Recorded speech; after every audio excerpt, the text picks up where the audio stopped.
ABC Listen. Podcasts, radio, news, music and more. When Griffin Dunne was a kid, Sean Connery saved him from drowning in the family swimming pool in Beverly Hills. As a teenager, Griffin attended wild parties held by his aunt, the legendary writer Joan Didion. And as a struggling actor in his 20s, Griffin shared a Manhattan apartment with his best friend, the actress Carrie Fisher, while she was filming Star Wars. Suffice to say, growing up in and around the movie business has left Griffin Dunne with a lot of stories. Ones that are funny, absurd and outrageous. But there's also a very different kind of story, one of violence and heartbreak at the centre of Griffin's life. The murder of his 22-year-old sister, Dominique, and the infamous trial that followed. Griffin's memoir is called The Friday Afternoon Club. Hi, Griffin. Hello, Sarah. Your name, Griffin, that was your mother's maiden name. How did she look to you as a little boy, Griffin? Well, I don't know if this is unusual or not, but I found her from the moment I was aware of what beauty was, let's say 4 or 5 maybe, that she was one of the most beautiful women I'd ever laid eyes on in my whole life. I was just enamored with my mother. What did she look like? She looked like, well, I can give you movie references. She looked like Elizabeth Taylor in A Place in the Sun and Jennifer Jones all the time. She was always compared to Jennifer Jones. And she just had this sort of a beauty and grace. She had, she was brunette, thin. She actually moved to New York in the 50s to become a model. But her dark features were kind of out of vogue with Vogue, so that was less successful. She wanted to be an actress, really, but got some work as modeling until she met my father. So how did they meet? What do you know of that story? Well, my father at that time was in live television, which was just beginning in the mid-50s. He was a stage manager for a very popular children's show called Howdy Doody. He was a puppet, like a midget-sized puppet that would talk to the children. He was the stage manager, and one of his jobs was to place Howdy in the chair before the show went live. And when they would count off 10, 9, 8 before it went live, my father, for the amusement of the crew, would do filthy things to Howdy. I mean, filthy. And then it would be 3, 2, 1. He'd place Howdy back in the chair looking placid as ever, like he hadn't been abused at all, and then step out of frame. And that's how the show began. And so he met my mother. She was dating this Broadway producer who was his best friend. And one of those things, he just took one look at her and went, I've got to have her. She's mine. And he kind of snaked her from his best friend, who remained his best friend. And they, got married pretty quickly. So they enjoyed each other's company. He made her laugh. But what secret was your dad, Nick, keeping from your mum, Lenny? I'm not sure at what point she realized that he was gay. And while his heart could go in the direction of all-consuming love for my mother, his desires went in another direction, and which he kept very secret. To be gay at that time, particularly that time, would cost you your job, your friends, and if you put yourself in the wrong situation, your life. So he lived with that secret, that shame, really, for many years. But my mother was all, kind of all suffering inside. She never shared her problems. She never talked about this with anyone, if she did know. And they, on the outside, looked like this incredible couple. What kind of social life did your parents have in LA in the mid-1960s? There's a mystery to why their social life was so glamorous, because my father was a film producer at that point, and he worked for a company called Four Star. But television, people in television never talked to people in movies. There was no overlap. However, and this is the mystery, why he was able to throw parties that would attract the greatest directors like Billy Wilder and William Wellman and Willie Wyler. And there were young actors that came, Dennis Hopper, Warren Beatty. And they were parties that were like really in demand. You know, he knew how to throw a party. It was his priority was less about his work and more about the social, I guess, climbing of it all. And it was at a party like this that James Bond or Sean Connery saved your life. All those names I mentioned, they meant nothing to me at the time. They were just grown-ups who drank heavily and everybody smoked and laughed way too hard. And they were all very noisy. But the only movie star I ever recognized that meant anything to me was doing laps in our pool during this luncheon party. And it was Sean Connery. And I'd never actually swam by myself in the deep end of our pool, but I knew if I jumped in, he would be unbelievably impressed. And I did, and I jumped in, and I sank like a stone. And I looked up, and it was like an upside-down Hockney painting. You'd see adults smoking and drinking and laughing, but they had no idea there was a little kid, who's going to be on the surface of the pool in no time. And then I felt, all of a sudden, just before I start to panic, this hand on my rump just lift me up, put me on the side of the pool, and he said, in a Scottish accent, "Oh, it's a wee bit early for the deep end, sonny."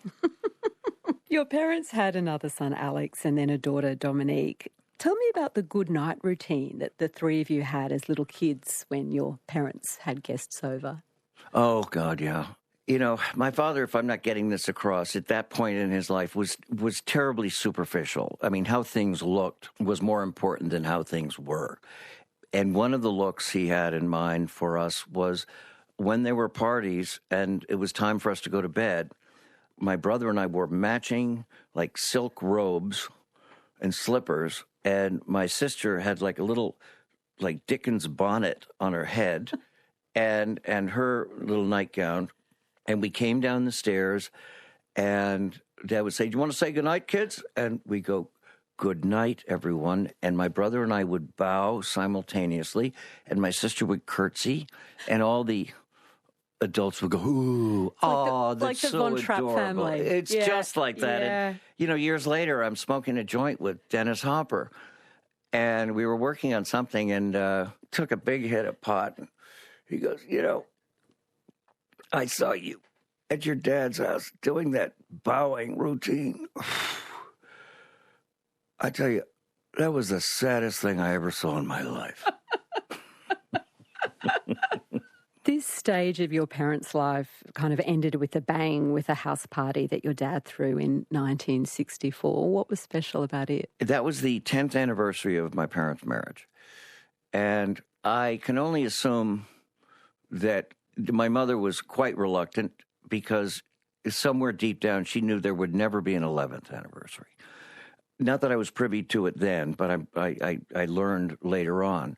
They were very unhappy. I'm sure my mother was well aware of my father's secret life and really quite sick of his drinking and his name dropping and, and he had a temper, when he was a drinker and he was a difficult man to live with. But this party it's like those couples that have a child to save their marriage. His idea was to throw a big party celebrating their anniversary as if it would make their marriage healthier. So he put all of his energy into this party. And so he got rid of every stick of furniture in the house and put it in storage. He tented the pool. He put a dance floor over the pool. He hired an orchestra. And he called it the Black and White Ball. And the ladies all had to wear white, and the men were in black dinner jackets, tuxedos. And it was an enormous success. It was written about in the columns for weeks and weeks after. Despite your dad's hopes that this grand big bash would reinvigorate things between him and your mum, the marriage came to an end. For you, Griffin, looking back, was there any part of you, do you think, that was aware of your dad's secret life in those years or as you were becoming a young teenager? When my father moved out, I sort of became the man of the family. And I loved my dad, but I saw a flawed person there, and I was quite relieved to actually have him leave. When he announced that they were separating, my brother and sister were crying so heavily, and I was feeling nothing. I faked crying And then I looked up through the fingers of my eye, and I saw my mother was fake crying. And that sort of bonded us. And, my mother had her issues, too, with alcohol and was quite sad, internally. And so, I would sit up with her, and she would confide and probably overshare with a little boy. And, years later, I took ayahuasca for the first time. And I'm in this state, and I'm propelled back to the little boy I was at that time. And I'm looking at my mother on Christmas morning. It's the only time she ever really cooked breakfast. And she made these eggs and crisp bacon. I remember that. And I remember I'm looking at my mother through the lens of like a 5-6-year-old boy. And I'm looking at the saddest person I have ever seen in my whole life. And I thought, oh my God, that was in front of me all that time.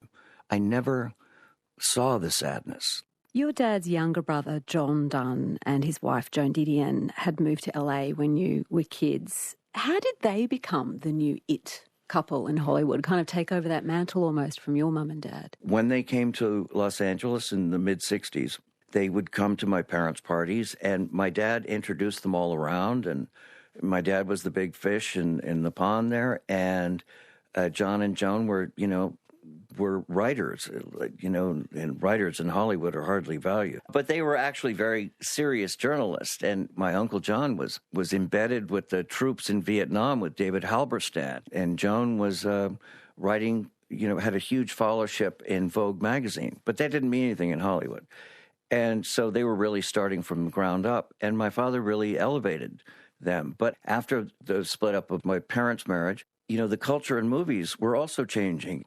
And it's a whole new generation of filmmakers, of which both John and Joan were able to ride that wave. And they became almost identical copies of a much hipper group of filmmakers. And then they would give parties of which there would be, Scorsese and Brian De Palma and Warren Beatty and all the actors and filmmakers of that incredible time period in the 70s would gravitate toward their house, as my father was unemployable. Why? What had happened with his career as his brothers and Joan Didion's was taking off? Well, as my father would be the first to admit, he was self-destructive and he was drinking heavily, and he had a bit of a mean streak when he drank. And I don't think he was fooling anybody about being closeted, but he committed the mortal sin of making a flop movie. As your dad's career was collapsing, Griffin, yours was beginning. You moved to New York in 1974 wanting to make it as a serious theatre actor.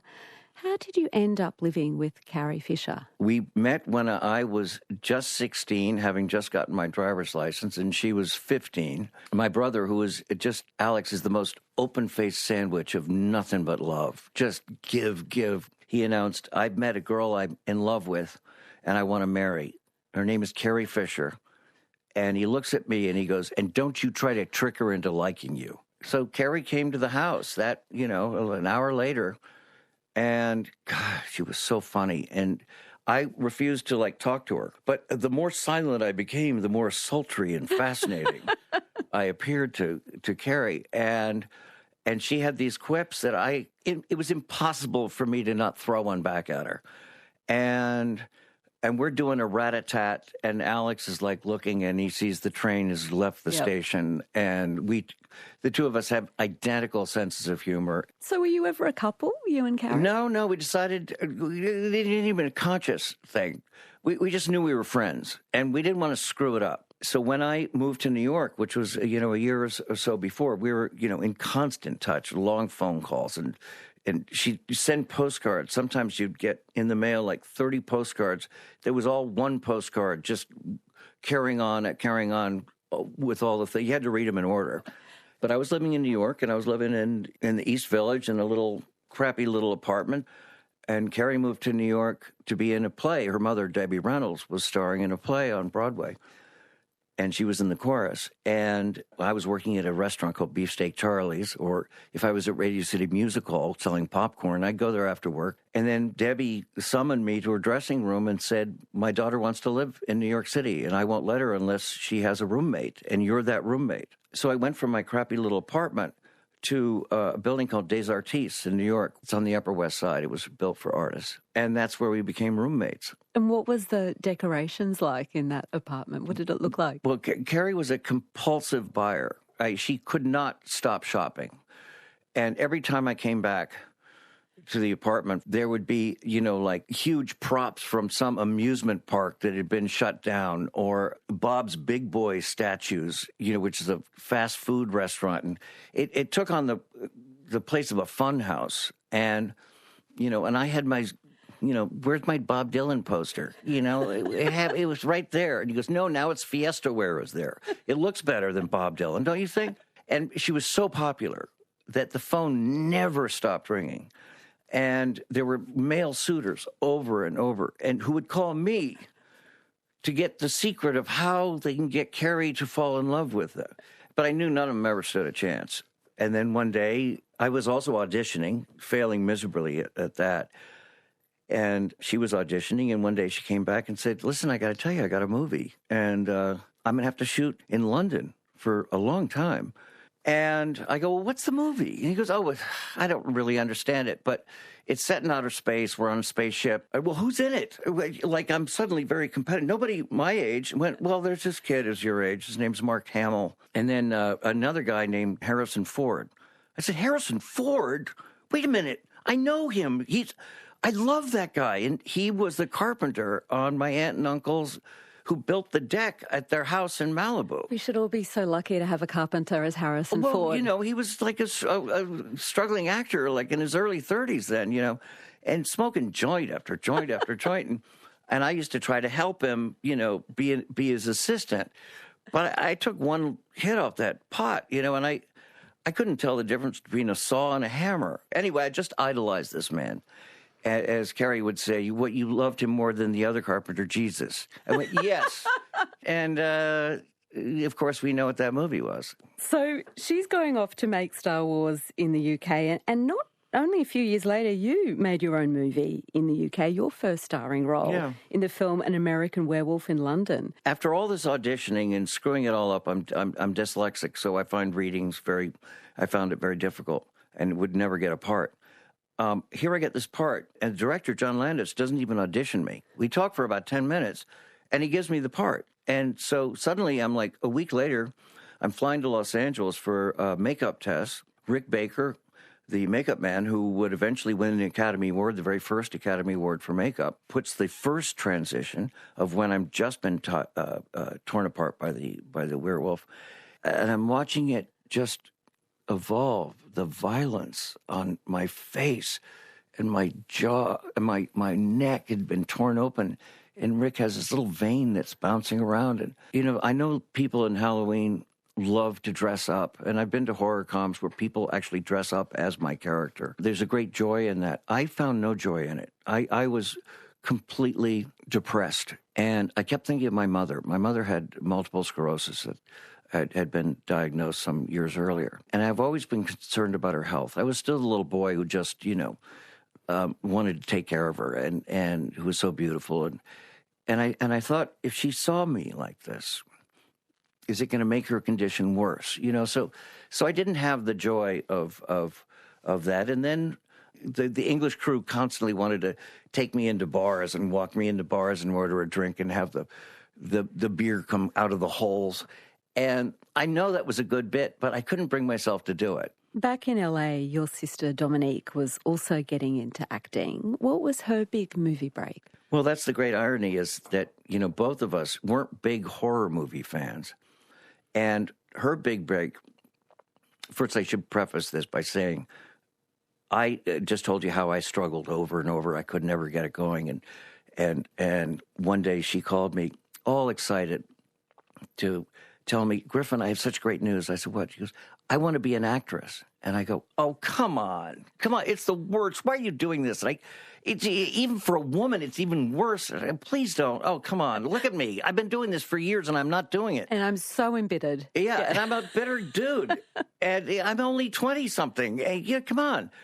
And she fought right back at me, and it evolved into a conversation of, hey, maybe we'll both hit it and we'll, be like the Bridges and all the other sibling actors. And so having just given her this lecture about how hard it is, 1 week later, she is on a soundstage in a TV movie called Diary of a Teenage Hitchhiker, playing the hitchhiker. She is the lead right away, and she never stopped working. But her really big break was to be in a film called Poltergeist. And it happened to be another horror film so both of us got our break in horror.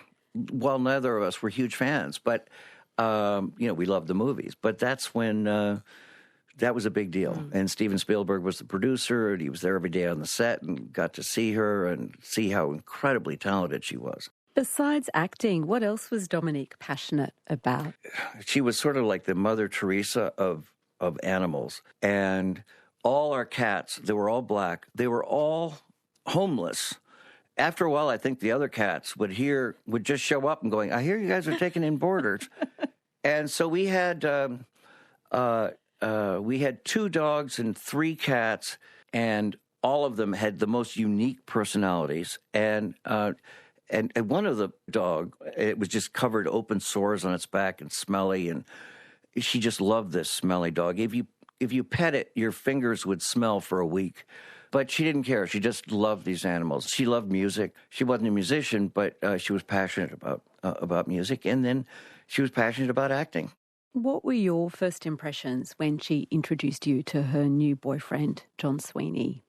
She was visiting New York, and she brought this guy that I'd never seen her in love before, I realized. I mean, I met guys, I assume, maybe went out with her. I'm not really sure. I didn't think about it much. But I knew she was very taken with this guy. And she brought him to a rough cut screening of a movie that I had produced with Amy Robinson that John Sayles directed called Baby, It's You. And I bring this up because the movie is about a girl that Rosanna Arquette played who falls in love with a boy in high school. And then she goes off to Sarah Lawrence, and it's during the 60s, and she outgrows him. But the boy stays exactly where he is, and he's incredibly possessive of her and has always got a feeling of violence underneath him. Vincent Sapano brilliantly played him. And when the movie is over, I hadn't met him yet. They arrived kind of when it was in the dark. And then this guy, the boyfriend, who's enormous, by the way, he's like trembling with like such emotion. And he said, the character's name in the movie was the Sheik. It was his nickname. And he goes, I am the Sheik. That's my life story. You made a story about me. It's so incredible. It's the most amazing thing. And it was supposed to be, I guess he thought, as a compliment. But that's when I got my first bad feeling, that I didn't listen to. There's a book called The Gift of Fear by Gavin de Becker that's about this premise of like, oftentimes when terrible things happen to us, we're given little cookie crumbs that we don't listen to. Sometimes they're so obscure, you go, oh, I'm going to get in that elevator anyway. I'm going to, I don't want to make anybody feel bad or whatever the circumstance that leads to disaster. I had one of those. My brother, however, couldn't stand this guy right away, just knew he was a phony. There was something wrong with him. And he would just say that to Dominique, and Dominique would, Alex is very emotional, and Dominique just sort of, blew that off. What did she tell you? What did Dominique tell you about Sweeney after they'd moved in together? I could tell there were problems and that he wouldn't let her see any of her friends. The book I wrote is called The Friday Afternoon Club. And it's what Dominique called the gathering of the acting students she was in on Friday afternoon. They would all go to my mother's house, and they all became great friends, and they would all kind of party into the night. He cut her off from that group of people. Did she tell you that he was ever violent towards her? She didn't, but then we found out he was, that he had done something. And because she called and told me what happened, that he had gone for her throat, and that she had to escape through a window in the bathroom. And she got in her car. The guy jumped on the hood of the car, and she tears off, and she changed the locks. She kicked him out. She told me this. And then this guy then calls me. I don't like saying his name. This guy calls me up as if he thinks he's going to win me over, as if I'm going to like try to get them back. And he said, but I just know you. I mean, you understand me. You made the movie about, the Sheik. I mean, that was me. I said, yeah, but if you notice the movie, he didn't actually strangle her in the movie. As if that's who you want to be. And it eventually, he goes, but I would never do that again. I would never. I said, you touch my sister again, I'll effing kill you. And he goes, I'll give you the knife, man. I will do that. I would never, And I, thank God, well, it didn't turn out to be a thank God anyway, but she changed the lock. She kicked him out. Tell me about the phone call that you got from your father in the early hours of Halloween in 1982. He called me. We lived about a block apart. He calls me in the morning, the crack of dawn, and said that he just hung up with Mom, who had just was in the room, her bedroom, with the homicide detective to say that Dominique had been strangled and was on life support. And he said, "Can you get over here?" But first, I had to get my brother, who lived in absolute squalor, voluntary squalor, on the Lower East Side, in this junkie-ridden, horrible neighborhood, and a depot for junkies. And he was not a junkie, but he lived like this, but also without a phone. So I had to go there.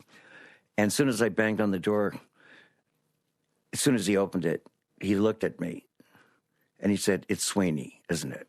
He knew immediately. And what happened was the killer came over to the apartment and he got her to come outside and killed her. Well, he didn't. She was on life support. So my brother and I flew on a separate flight to Los Angeles, and I helped Dad pack, and and life was never the same again. How long was Dominique kept on life support for? 5 days. And went, of course, to the hospital every day, and you'd think there would be improvement, but it wasn't. It was just the nerves, the nervous system jerking moments of the hand or something. And the eyes would be fluttering. But she was gone. And so when we came to that decision, the homicide cop, who we became to know and love, he was there when we took her off, because soon as she was pronounced dead, he could go to the jail where the killer was being held and up the charges to homicide. So you have the grief of her death, and then as a family you've got to go through the trauma of this public trial. How much public interest was there? Well, there was enormous interest because when she was an actress, she was white. Always a fascination with an actress being murdered in Hollywood. My aunt and uncle were well known. The papers would often refer to her as not as my parents' child, but as the niece of John and Joan. And we were approached by a support group called Parents of Murdered Children that was founded by Doris Tate, the mother of Sharon Tate, who also faced an even larger trial at a horrific time when people were fascinated with the killer and didn't give a crap about who was being killed. So she warned us. Did she encourage you? Did Doris Tate, Sharon Tate's mother, encourage your family to go to the trial or avoid it? She thought it was important if it goes to trial that the family attend, which is not very, not common at that time, because someone had to represent the victim so they could see the family to see where she came from. But she said, first they kill your daughter, and then they're going to kill her in the courtroom. And that's exactly what happened. But we had parents, the incredible families from Parents of Murdered Children there to support all of Dominique's friends. My friends, we were a formidable group, but the judge, a guy named Burton Katz, just had a tremendous dislike for both our family and hated the district attorney, and had some sort of odd affection for this public defender who was spent the entire time doing the tactic where you blame the victim. When I think about the facts of the case, your sister was strangled by a man who'd attacked her previously. I mean, it seems such a clear case of murder. What on earth could the lawyers argue in his defence? they made it a class story, as in, she is an actress on her way. She doesn't need, she's moving on to more important people. The killer was from a working class family. His father was beat his mother. So there's that terrible tragedy of, his upbringing. Did they try to paint it almost as a love story? That's exactly what they would call it, was a crime of passion, and that it was, in fact, just a tragic love story. They even read Kahlil Gibran, who I can never, read ever again. And in his defense. In his defense of the broken-hearted, working class boy kind of thing. And they told just lies about her. They told lies about drugs. They told lies, about previous relationships.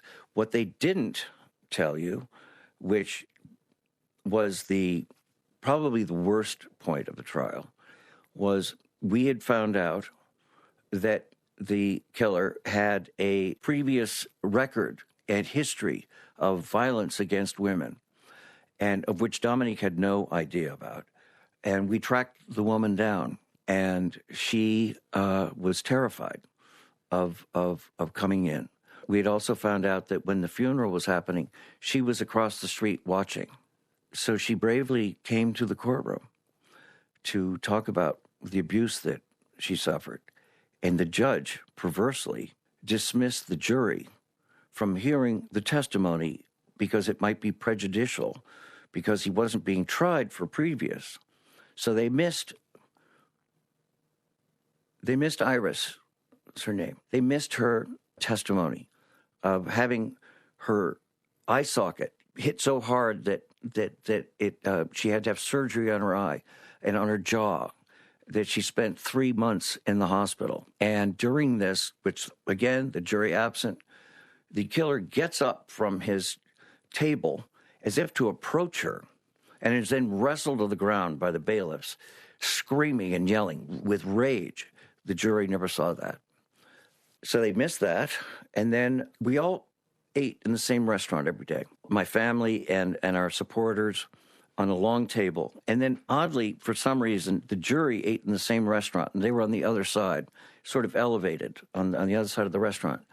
And after that particular incident, which they missed, which we were so rocked by, to lighten the mood, one of Dominique's closest friends of childhood reminisces about a story that was really funny and felty that happened years before, of Dominique kidnapping Robin Williams, too long to go into, from a party. They were such mischievous little girls during the time he was doing Mork and Mindy.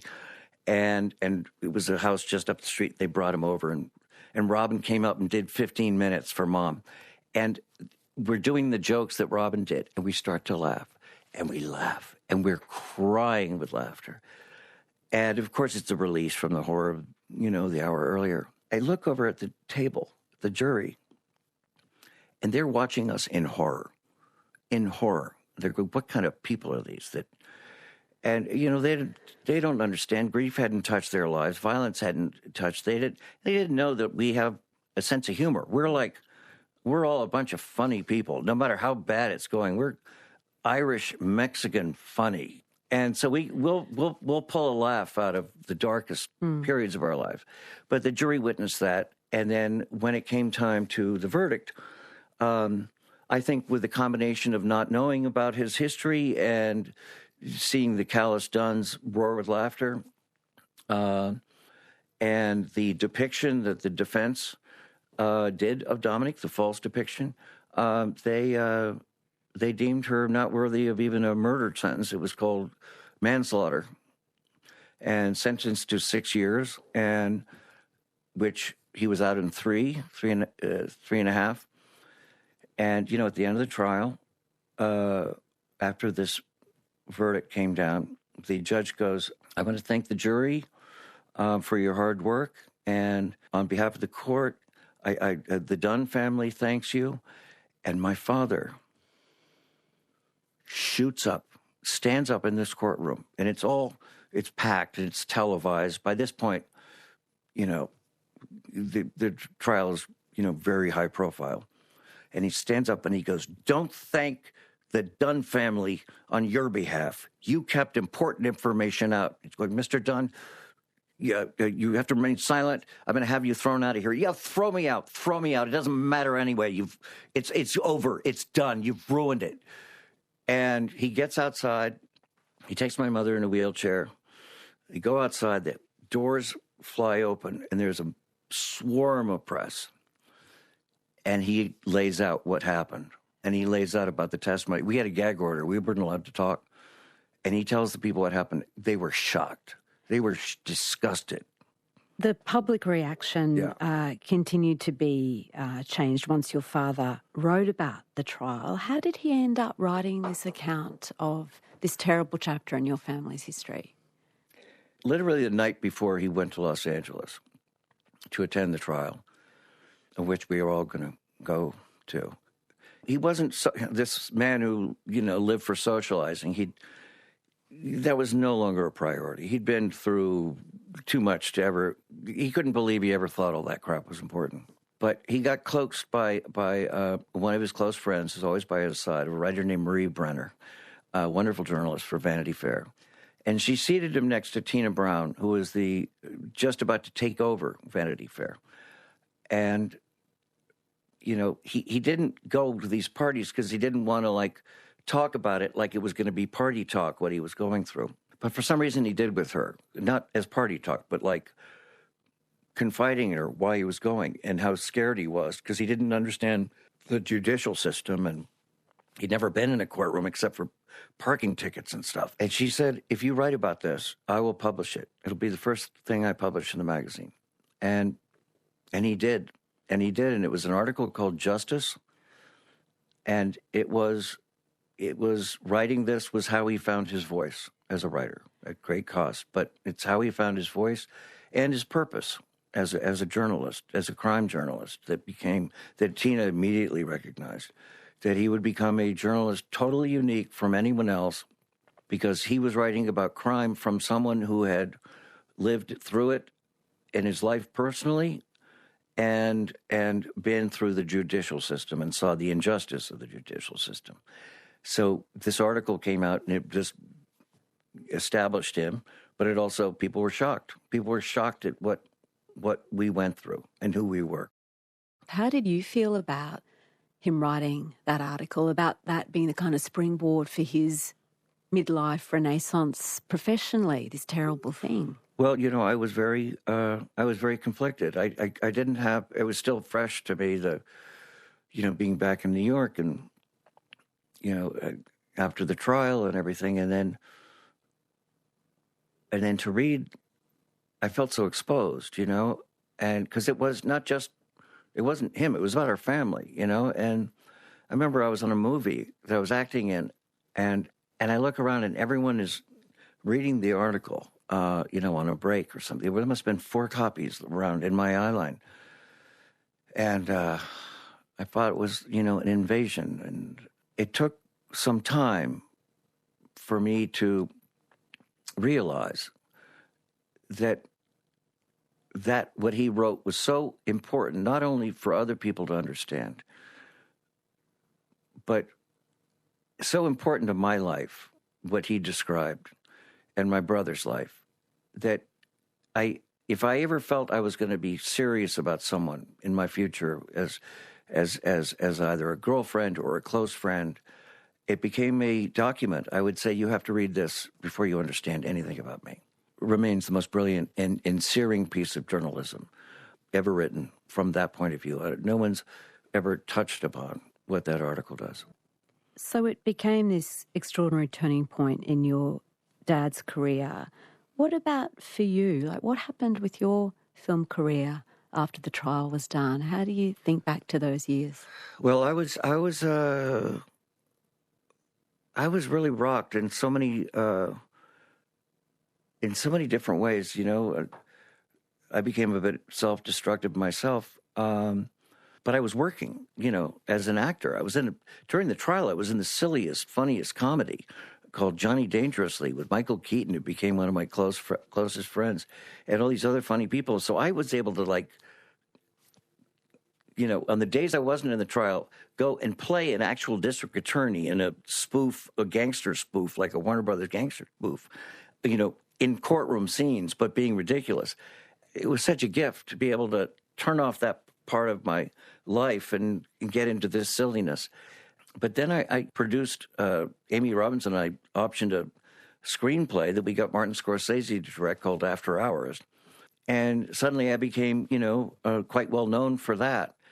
And I couldn't enjoy it. I was like, I felt, my mother's health was declining, and we'd been through, so much. I felt incredibly guilty or something I couldn't enjoy the moment. I was just, and, in a moment where you're in a movie that, has that director and you're in every frame, that's usually the time, like, strike while the iron is hot. And I just put the hot end of the iron into some sizzling water and chose to produce behind the camera, letting that moment totally pass. I couldn't bear, I don't know, maybe it was all the attention from the trial. I saw the media. I saw so much I couldn't bear to, like, think of it in terms of my own career, and I hated even having the thought of conjoining the two. Anyway, so I acted pretty oddly during that period. You've made a lot of interesting films in the last few years. You're squarely back in front of the camera again. Yeah, I was acting, trying to kind of get my mojo back in acting, both emotionally and career-wise. And I was getting all these, guest spots in good shows like Girls, Lena Dunham's Girls, and The Good Wife. And I was directing the episodes of The Good Wife, and but not really enjoying it, And I heard about this Chekhov workshop. The teacher was the head of the drama department at the Russian Art Institute, where Stanislavski taught. And he was teaching Chekhov, and he didn't speak a word of English. But I took his class, and everything he said was through an interpreter. And I never understood Chekhov. I always thought, what are they all laughing at? Why is that guy crying? And then I hit a certain age, and this isn't that long ago, I realized I read Ivanov and The Cherry Orchard, and I thought, oh my God, now I know who I am. Now I know how to be excited about acting. I'm a Chekhov character. I'm funny, and I'm ridiculous, and I'm tragic, and I can fall down and get a laugh and then get up and make somebody cry. And as my acting is just, my passion for it has just been totally reawakened by doing these plays. Out of the blue, the producers of a show called This Is Us offered me a part that would be ongoing of a member of this family, the Pearson family, of a guy who's going to kill himself. He's an alcoholic, but he's also funny as hell. And he goes through a transformation of, like, becoming a family member. And it was, edgy and just an amazing part. And I always thought, if I hadn't done that Chekhov thing, I don't think I would have been as good in this. Or maybe it would never have come around. You can conjure things to come your way. Ever since I did that, I've been working quite a bit as an actor and producing. And when it came to writing this book about your family, the Friday Afternoon Club, did you have the sense of these, big writers behind you looking over your shoulder, your dad and your Uncle John, your Aunt Joan Didion? Yeah, but not in a bad way. One of the things that, inspired me about them that I never felt daunted by was how honest all three of them were in their writing about themselves. And, if Joan was having troubles with John in her marriage and she's thinking about getting a divorce, she wrote about it in a column in a magazine, and John would edit it before she said it. And my father was very frank about the kind of person he was that I was describing, when he was married and a young father, to the kind of man he became. And, and John was, I think I took the most from my uncle in a way, because he's so funny, but he's writing such dark, dark things. And his observations about other people, there's a book called Vegas that has been reissued. That's always been a favorite of mine. And I did the audiobook to support it. And while I'm doing the audiobook, I'm going, my God, I didn't even know it, but subliminally, I was channeling John while I was writing this book. You know, he has a lot of things about being a Catholic boy and sexual frustration and, you know, masturbation and thinking about girls and, you know, all that Catholic shame, funny stuff. I went, God, I just wrote that. You tell the story of your family with so much affection, Griffin. I mean, it's only you and your brother left now. What do you think are the gifts that you've gotten from being raised by this very singular group of people? I think I got the gift of curiosity. I got the gift of, like, I wonder what'll happen if I go through that door that says "Don't enter." I always, you know, and it just led to some extraordinary experiences. You know, some funny, some humiliating, sometimes both. And you know, I'm from a line of storytellers, and I know how to tell a story, and I got it from them. And, you know, both I've watched my father and uncle just hold a table and rap with a story that has a first, second, and third act. And so I've always kept a record of, you know, as I was thinking of this book, and I was always able to make John and Joan roar with laughter, whatever happened to be the night before or something. And so I'd just been keeping a file in anticipation of someday writing a book of, I want to remember that story. I want to remember that story. So I kind of, like, I got the gift of gab on the Mexican-Irish side going on. And this gift led to me being able to write the book without any thought. I think, you know, people's second books are much harder than their first because you don't know what to be afraid of. And that was true with, like, my first starring role. I had no thought, no, like, oh, is this going to play, or what if it doesn't do, whatever all those voices are. I had no voices in my head. I only had the company of the people I was writing about as I was writing, and I could feel their presence. And it was really powerful. And I didn't think of my family as particular characters as in fictional, but in the writing of them, they came out like with arcs, with a beginning, middle, and an end that made up a whole life. And I think, you know, I was the only one who could put all of that in context. And, you know, my daughter has this book that she can always know where she came from and, you know, embrace it or deny it. But it's out there. Griffin, it's been such a treat to meet you. Thank you so much for being my guest on Conversations. Well, my pleasure. Lovely talking to you. Griffin Dunne's memoir is called The Friday Afternoon Club, and Griffin is in the country for a national tour speaking about his family's quite extraordinary story. He'll be at the Wheeler Centre for the Melbourne Writers' Festival, along with events in Sydney, Newcastle and Canberra this month. This episode of Conversations was recorded on the lands of the Yagara and Turrbal peoples. Our executive producer is Nicola Harrison. I'm Sarah Konoski. Thanks for listening. ABC Listen. Podcasts, radio, news, music and more.